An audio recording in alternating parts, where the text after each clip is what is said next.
चीनी ऐसी चीज है जिसके बिना जिंदगी में मिठास घुल ही नहीं पाती, लेकिन जिंदगी में मिठास घुलने वाली ये चीनी अब अपने अलग अलग रूपों में लोगों की जिंदगी में जहर घोल रही है। शुगर से सेहत को होने वाले नुकसान से तो अब हर कोई वाकिफ हो चुका है। धीरे धीरे भारत को दुनिया की डायबिटिक राजधानी बनाने में इसी चीनी का हाथ है, या इसका एक बहुत महत्वपूर्ण रोल है, कम से कम ये तो सब मानते हैं। लेकिन दिक्कत ये है कि अब चीनी के सेफ विकल्प भी सेहत को नुकसान पहुंचा रहे हैं। जी हाँ, आर्टिफिशियल शुगर का नाम तो आपने सुना ही होगा। ये लंबे समय से चीनी का एक वैकल्पिक स्रोत के रूप में इस्तेमाल हो रहा है। इसका किसी को शुगर की दिक्कत हो या फिर वो शुगर से बचने के लिए हेल्दी लाइफस्टाइल अपनाना चाहता हो, तो आर्टिफिशियल शुगर का इस्तेमाल करना बड़ा आम हो गया है। डाइट करने वाले लोग भी इसका ज्यादा इस्तेमाल करते हैं ताकि मोटापा ना बढ़े। लेकिन अब इसका सेहत से जुड़ा ऐसा खतरा सामने आया है कि हर किसी के होश उड़ जाएंगे।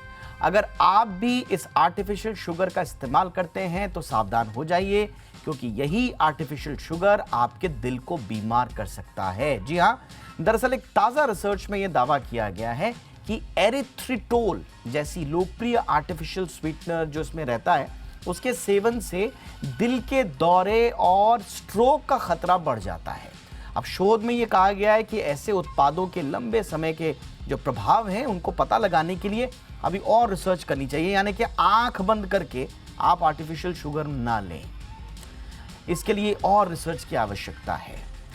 क्लीवलैंड क्लिनिक के जो शोधकर्ता हैं, उन्होंने अमेरिका और यूरोप में 4000 से ज़्यादा लोगों पर ये रिसर्च किया और पाया कि अगर खून में एरिथ्रिटोल का स्तर ज़्यादा है तो ऐसे लोगों के लिए दिल के दौरे, स्ट्रोक या फिर हार्ट से जुड़ी हुई जो दूसरी घटनाएं हैं, उनका शिकार होने का खतरा काफ़ी बढ़ जाता है। उन्होंने एरिथ्रोल के प्रभावों की भी पूरे बृहद स्तर पर जांच की है और उसके बाद ये निष्कर्ष निकाला है। इस शोध को बाकायदा नेचर मेडिसिन पत्रिका में प्रकाशित भी किया गया है। अब दिक्कत ये है कि दुनिया भर में हजारों जो फूड प्रोडक्ट्स हैं, जो खाद्य और पेय पदार्थ हैं, इसमें इस तरह की कृत्रिम मिठास मौजूद होती है। सिर्फ यही नहीं है कि शुगर फ्री वाले प्रोडक्ट्स हों, बल्कि आप नॉर्मल भी जितने भी खाने पीने की चीज़ें देखेंगे उसमें आर्टिफिशियल स्वीटनर्स डले भी होते हैं। तो ये कोई खास कोई विकल्प नहीं है चीनी का, बल्कि आजकल हर जगह हर फूड एंड बेवरेजेस में इसका इस्तेमाल धड़ल्ले से होता है। और इसके इस्तेमाल को लेकर ये विवाद पहला नहीं है, काफ़ी विवाद है इस पर बहुत पहले से है। लेकिन हेल्थ को लेकर जिस तरह से इसके नए नए खतरे सामने आ रहे हैं, उसके बाद अब ये बात चल पड़ी है कि भाई इसके रोकने के लिए अब आखिर किया तो क्या पॉलिसी इंटरवेंशन की आवश्यकता है, या फिर इसी तरह के शोध सामने आते रहेंगे और फिर हम लोगों पर इसे छोड़ दें। करते हैं चर्चा। मेरे साथ बेहद खास मेहमान इस वक्त जुड़ चुके हैं, देश के जाने माने स्वास्थ्य विशेषज्ञ और मैक्स हॉस्पिटल में senior consultant doctor Manoj Kumar इस वक्त हमारे साथ जुड़ चुके हैं। डॉक्टर मनोज कुमार, बहुत बहुत स्वागत है सर, गुड इवनिंग आपका। तो ये आर्टिफिशियल स्वीटनर की कहानी सर, दिन से मैं पढ़ रहा हूँ तो बड़ी घबराहट सी हो रही है, क्योंकि ये तो जैसे मैं बता रहा हूँ कि हर चीज़ में आर्टिफिशियल स्वीटनर आजकल डाला जाता है। सबसे पहले आम जनता की जानकारी के लिए कि ये क्या चीज़ होती है आर्टिफिशियल स्वीटनर, और कहाँ कहाँ सर इसका इस्तेमाल हो रहा है आजकल। देखिए दीपक जी, आपने बिल्कुल जो अभी रिपोर्ट जो है वो समझिए कि बिल्कुल आई ओपनिंग रिपोर्ट्स है, क्लीवलैंड क्लिनिक से पब्लिश हुई है नेचर जर्नल में। तो इम्पॉर्टेंट है, इशू तो बहुत ही इम्पॉर्टेंट है और आपने बहुत सही उठाया है। सबसे इम्पॉर्टेंट बात है कि इरिथ्रिटॉल या स्टेविया दो तरह के मेनली स्वीटनर्स होते हैं जो हम लोग कॉमनली यूज करते हैं, चाहे वो डायबिटिक्स हैं, कुछ लोग अपने वेट रिडक्शन के लिए यूज करते हैं, तमाम ऐसे जो चीनी रहित जिसको बोलते हैं शुगर फ्री। तो बेसिकली इरिथ्रिटॉल जो है एक शुगर अल्कोहल है और ये कोई नया मॉलिक्यूल नहीं है दीपक जी। ये 1848 में इसकी डिस्कवरी हुई थी, 1990 तक ये यूज में नहीं था, जब इसको शुगर अल्कोहल के नाम से ये जापान में बेसिकली यूज होना शुरू हुआ। अभी जो रिपोर्ट आई है वो बड़ी कहिए कि बहुत कॉजल रिलेशनशिप तो नहीं दिखाती है, बट एसोसिएशन बड़ा स्ट्रांग दिखाती है। उसमें जो रिसर्च में आपने बताया कि करीब करीब 4000 पेशेंट्स हैं, अमेरिकन कोहॉर्ट है और यूरोपियन कोहॉर्ट है। इन दोनों में देखा गया है कि जो कार्डियोवैस्कुलर रिस्क है वो अमेरिकन कोहॉर्ट में करीब करीब 21% और 16% करीब करीब यूरोपियंस में बढ़ गया है। उन्होंने एक और डेटा दिया है कि जो टॉप 25 परसेंटाइल हैं जिनका इरिथ्रिटॉल लेवल जो है ब्लड में। जी जी, तो बिल्कुल जैसा कि डॉक्टर मनोज कुमार बता रहे थे अभी कि ये जो रिसर्च है इसकी जो डिटेलिंग है वो कहीं ना कहीं बता रही है कि सिचुएशन बड़ी अलार्मिंग है। हम वापस उन तक पहुंचने की कोशिश करेंगे। डॉक्टर मनोज, आप तक आवाज़ आ रही है सर? मेरे पास आ रही है आपकी आवाज? यस सर, प्लीज़ मेरी कंटिन्यू सर, प्लीज़ कंटिन्यू। हाँ, मैं ये कहना चाह रहा था कि ये एक ओल्ड मॉलिक्यूल है जिसको शुगर अल्कोहल के नाम से जानते थे। 1848 में इसकी डिस्कवरी हुई थी। 1990 तक ये यूज नहीं हुआ था। इसका चलन मैक्सिमम जो यूज है वो जापान से शुरू हुआ और आज बहुत धड़ल्ले से यूज हो रहा है। ये जो स्टडी आई है इसमें एसोसिएशन पाया गया है। कॉजल रिलेशनशिप कार्डियोवास्कुलर डिजीज के लिए नहीं है, बट एरिथ्रिटॉल का जो कारण बताया उन्होंने कि प्लेटलेट एग्रीगेशन या जो थक्का बनता है ब्लड में वो बढ़ जाता है। और आपको पता है कि हार्ट अटैक एक थक्के बनने की वजह से कॉर्नरी आर्टरी या हार्ट की आर्टरी में थक्के बनने से होती है।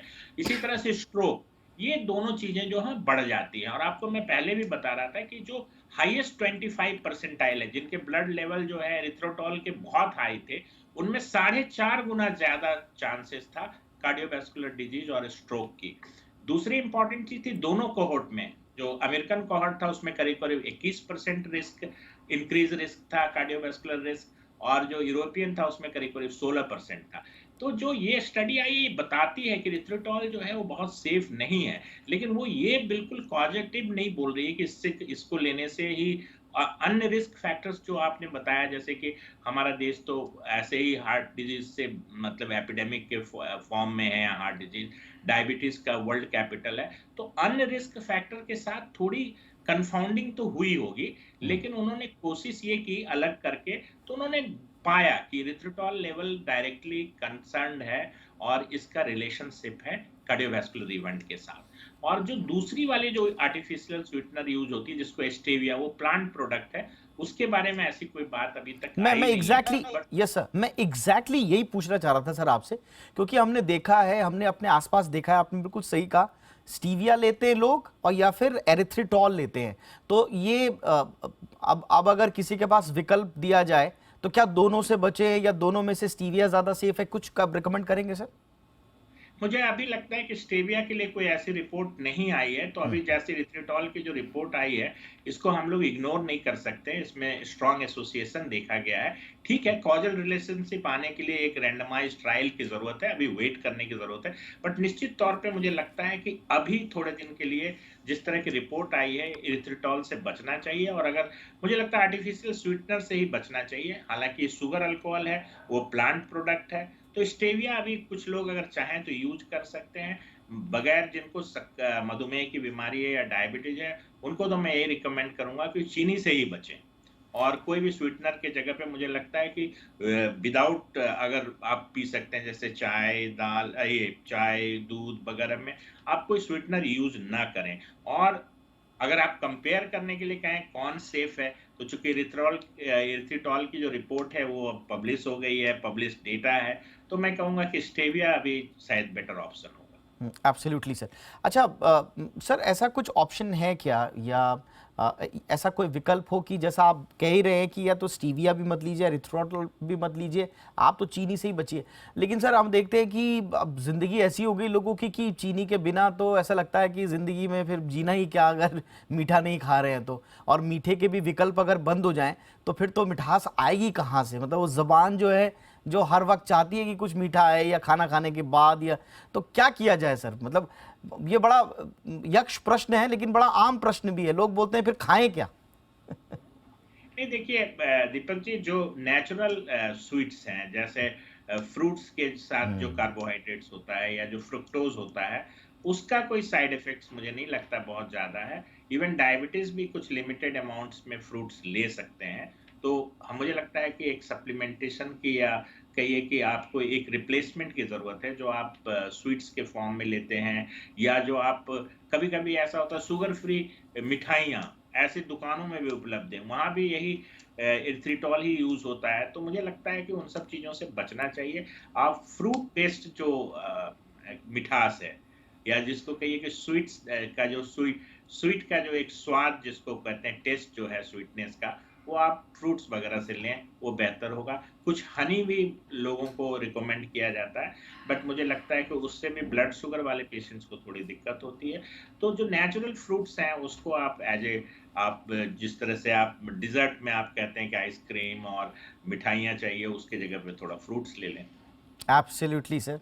आपने हनी की बात करी तो मेरे दिमाग में ये भी आ रहा था कि हनी का विकल्प तो जैसे आपने बताया कि कई बार ख़तरे से खाली नहीं होता, लेकिन हनी भी आजकल कहाँ शुद्ध मिल पा रही है। उसके भी ऐसे ऐसे मिलावटी जो प्रोडक्ट्स हैं वो आ रहे हैं कि उस पर भी ये विश्वास नहीं कर सकते। तो बहरहाल बहुत अच्छे तरीके से आपने इस विषय को समझाया सर, और आपसे बात करने का एक सहूलियत हमारी ये रहती है कि हम रिसर्च पर कम ध्यान देते हैं, थोड़ा सा उसको सिंप्लीफाई करने पर ज़्यादा ध्यान देते हैं, क्योंकि हमें मालूम है डॉक्टर मनोज आ रहे हैं तो रिसर्च को अच्छे ढंग से समझा देंगे, उसके अंदर एग्जैक्टली क्या लिखा हुआ है, क्योंकि कई बार हमें वो साइंटिफिक टर्मिनोलॉजीज आती नहीं है तो हम भी इधर उधर भटक जाते हैं, तो वो आप दुरुस्त कर देते हैं। उसके लिए बहुत बहुत शुक्रिया सर, हमारे दर्शकों के लिए आपने वक्त निकाला। Thank you so much sir.